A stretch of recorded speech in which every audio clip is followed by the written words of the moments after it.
Hello everyone, you are watching at Plus Home Twitter, and in this section of Indian Polity and Constitution, we will study Article 287. तो शुरू करते हैं बिना किसी देरी के। जैसा कि आपको भी पता है, भारतीय संविधान यानी इंडियन कॉन्स्टिट्यूशन को आर्टिकल्स में बांटा गया है और इन्हीं आर्टिकल्स को 22 पार्ट्स के अंतर्गत रखा गया है। इसी 22 पार्ट्स में से 12th पार्ट में फाइनेंस, प्रॉपर्टी, कॉन्ट्रैक्ट्स और सूट्स के बारे में बताया गया है, जिसके अंतर्गत आर्टिकल 264 से लेकर आर्टिकल 300A तक के सारे आर्टिकल्स आते हैं। यहाँ हम बस आर्टिकल 287 पर चर्चा करेंगे।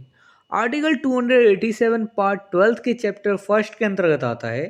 चैप्टर फर्स्ट में फाइनेंस के बारे में बताया गया है। यहाँ मैं पहले कंटेंट को इंग्लिश में रीड करूँगा, फिर उसकी मीनिंग आपको हिंदी में समझाऊंगा ताकि आपको कंसेप्ट ज़्यादा से ज़्यादा समझ आ सके। Article 287 talk about exemption from taxes on electricity. Article 287 में इलेक्ट्रिसिटी पर टैक्सेस से छूट की बात पर चर्चा की गई है। Save in so far as parliament में by law otherwise provide no law of a state shall impose or authorise the imposition of a tax on the consumption of sale of electricity whether produced by a government or other persons, which is point number A, consumed by the government of India or sold to the government of India for consumption by that government। देखिए यहाँ पे जो सबसे ऊपर वाला paragraph है उसकी तो यह मीनिंग बताई गई है कि जहाँ तक पार्लियामेंट कानून द्वारा अन्यथा उपबंध करे उसके सिवाय, यदि पार्लियामेंट कोई उपबंध कर देता है, कोई कानून बना देता है, कानून के तहत कोई प्रोविज़न बना देता है, उसके सिवाय किसी राज्य का कोई कानून इलेक्ट्रिसिटी, चाहे वह सरकार द्वारा या अन्य व्यक्ति द्वारा उत्पादित हो, मतलब उसका जो है उत्पादित मतलब प्रोडक्शन किया जा रहा है इलेक्ट्रिसिटी का, चाहे सरकार द्वारा या किसी अन्य व्यक्ति द्वारा, तो उसके कंजप्शन या सेल पर जो है टैक्स नहीं लगाया जाएगा या लगाने को ऑथोराइज नहीं करेगा। कौन? राज्य का सरकार। तो राज्य का सरकार का जो है कोई भी ऐसा कानून नहीं बना सकता इलेक्ट्रिसिटी के ऊपर कि इलेक्ट्रिसिटी के कंजप्शन या सेल पर टैक्स लगाया जाए, ठीक है, या फिर ऑथोराइज किया जाए टैक्स लगाने को। देखिए इसमें होता क्या है कि जैसे मान लीजिए कि राज्य सरकार जो है द्वारा एक जो है इलेक्ट्रिसिटी का उत्पादन किया गया या फिर किसी पर्टिकुलर व्यक्ति द्वारा इलेक्ट्रिसिटी का उत्पादन किया गया। अब उस उत्पादित इलेक्ट्रिसिटी को चाहे तो सरकार या वह व्यक्ति खुद कंज्यूम करे, चाहे उस इलेक्ट्रिसिटी को बेचे, दोनों ही केसेस में राज्य जो है, राज्य का कोई कानून उस इलेक्ट्रिसिटी पर टैक्स नहीं लगाएगा, क्योंकि ये और ना ही ये ऑथोराइज करेगा टैक्स लगाने के लिए। क्यों नहीं लगाएगा? क्योंकि यह तो केंद्र वगैरह का काम है ना, केंद्र ने इसे अपने अंडर ले लिया है। इसलिए जब तक पार्लियामेंट कानून द्वारा कोई जो है इस पर प्रोविज़न ना करे, कोई उपबंध, कोई नियम ना बनाए, तब तक जो है उस जो है ऐसा नहीं करेगी राज्य, ठीक है। अगर कोई कानून वगैरह बना दिया कि हाँ राज्य को भी अधिकार दे दिया गया, तब तो कर सकते, लेकिन बाय डिफ़ॉल्ट नहीं करेगी, इसमें लिखा गया है। यहाँ पर पॉइंट नंबर ए और बी उन इलेक्ट्रिसिटी के कंजप्शन या सेल की बात की गई है उसमें जिन पर राज्य टैक्स नहीं लगाएगा या लगाने को ऑथोराइज नहीं करेगा। पहले पॉइंट नंबर ए को डिस्कस कर लेता हूँ। यहाँ पे वो इलेक्ट्रिसिटी जो गवर्नमेंट ऑफ इंडिया द्वारा कंज्यूम किया गया हो या गवर्नमेंट ऑफ इंडिया द्वारा कंजप्शन के लिए गवर्नमेंट ऑफ इंडिया को बेचा गया हो, उन पर राज्य का कोई कानून इलेक्ट्रिसिटी के कंजप्शन या सेल पर टैक्स नहीं लगाएगा या लगाने को ऑथोराइज नहीं करेगा, ठीक है। देखिए इन सिंपल वर्ड इसे ऐसे कह सकते हैं पॉइंट नंबर ए को कि वो कोई अगर इलेक्ट्रिसिटी है जिसे गवर्नमेंट ऑफ इंडिया द्वारा कंज्यूम किया जा रहा है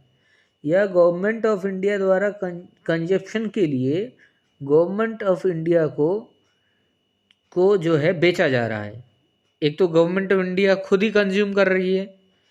और एक तो होता है कि खुद ही बना लिया और खुद ही कंज्यूम कर रही है, और दूसरा ये हो गया कि गवर्नमेंट ऑफ इंडिया द्वारा कंजप्शन के लिए जो है गवर्नमेंट ऑफ इंडिया को वो इलेक्ट्रिसिटी बेची जा रही है तब कंज्यूम कर रही है। तो दोनों ही केसेस में उन पर राज्य का कोई कानून इलेक्ट्रिसिटी के consumption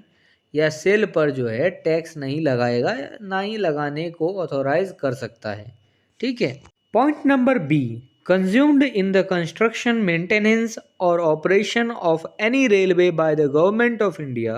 or a railway company operating that railway or sold to that government of any such railway company for consumption in the construction, maintenance, or operation of any railway। वो electricity जो भारत सरकार द्वारा किसी railway या उस railway को operate करने वाले किसी रेलवे कंपनी द्वारा उसके रेलवे के कंस्ट्रक्शन, मेंटेनेंस या ऑपरेशन में कंज्यूम्ड किया गया हो,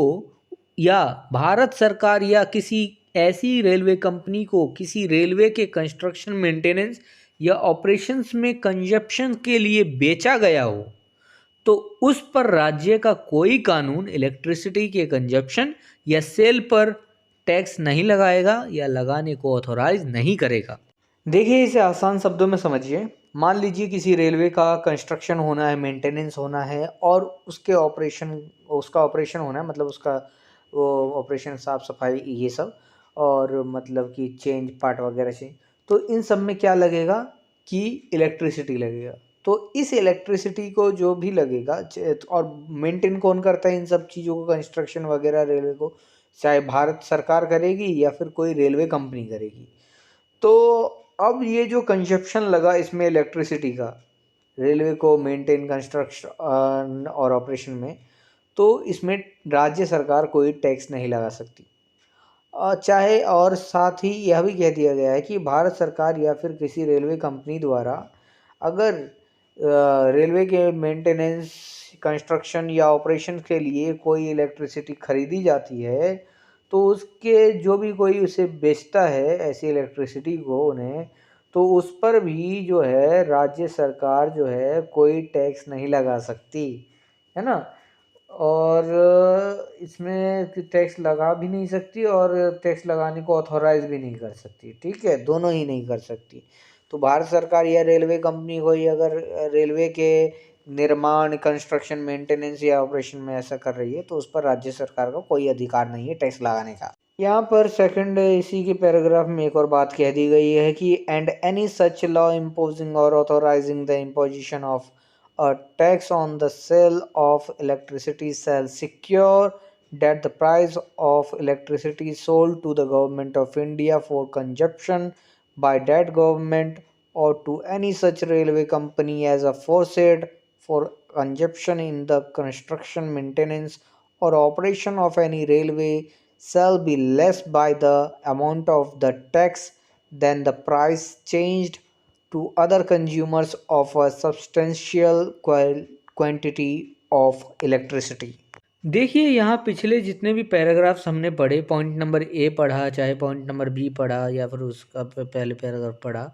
तो यहाँ जितने भी पिछले पैराग्राफ के रिलेशन में ही एक और बात कह दी गई है कि इलेक्ट्रिसिटी के सेल पर जो है टैक्स लगाने या लगाने को ऑथोराइज करने वाला ऐसा कोई कानून यह सिक्योर यानी सुनिश्चित करेगी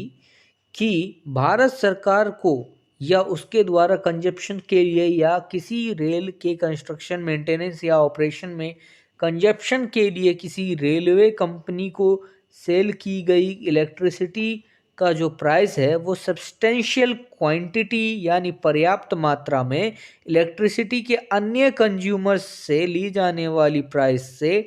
टैक्स का अमाउंट कम होगा, यानी टैक्स का अमाउंट जो है घटा दिया जाएगा। जितने भी अन्य कंज्यूमर से टैक्स लिया जा रहे हैं तो उनसे घटा दिया जाएगा। अब इसे समझते हैं आसान शब्दों में। देखिए, ये वाला जो पैराग्राफ है ये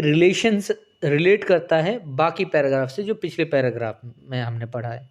और ये रिलेशंस में यह बताता है इसमें कि जो भी इलेक्ट्रिसिटी का सेल पर टैक्स लगाने का या फिर लगाने को ऑथोराइज करने वाला ऐसा कोई कानून आ भी जाता है, मान लो आ भी जाता है, तो उस कानून को यह सुनिश्चित करना होगा, वह कानून यह सुनिश्चित करेगी कि भारत सरकार द्वारा कंजप्शन किया गया जो भी इलेक्ट्रिसिटी है या फिर कोई इलेक्ट्रिसिटी रेलवे के कंस्ट्रक्शन मेंटेनेंस या ऑपरेशन में कंजप्शन किया गया है, और उसको रेल कंपनी को उसको सेल किया गया है उस इलेक्ट्रिसिटी को, तो उसका जो प्राइस होगा उस इलेक्ट्रिसिटी का, वो बाकी बेचे गए कंज्यूमर्स को जो प्राइस है उनसे जो है टैक्स उसमें कम कर दिया जाएगा। मान लीजिए कि बाकी कंज्यूमर को यदि 10 रुपये में बेचा जा रहा है और 10 रुपये उसमें टैक्स लगा, तो उस कंज्यूमर को 20 रुपये देना पड़ेगा, है ना, टोटल, इन टोटल। और इधर क्या होगा कि अगर ऐसे में अगर किसी रेलवे कंपनी को बेचा जाता है जो मेंटेनेंस कंस्ट्रक्शन और ऑपरेशन करता है रेल का, या फिर किसी भारत सरकार को बेचा जाता है, तो उसमें क्या होगा, उसमें जो उस कंज्यूमर को 20 रुपया देना पड़ रहा था, 10 रुपया प्राइस और 10 रुपया टैक्स, तो इसमें क्या होगा, इसे सिर्फ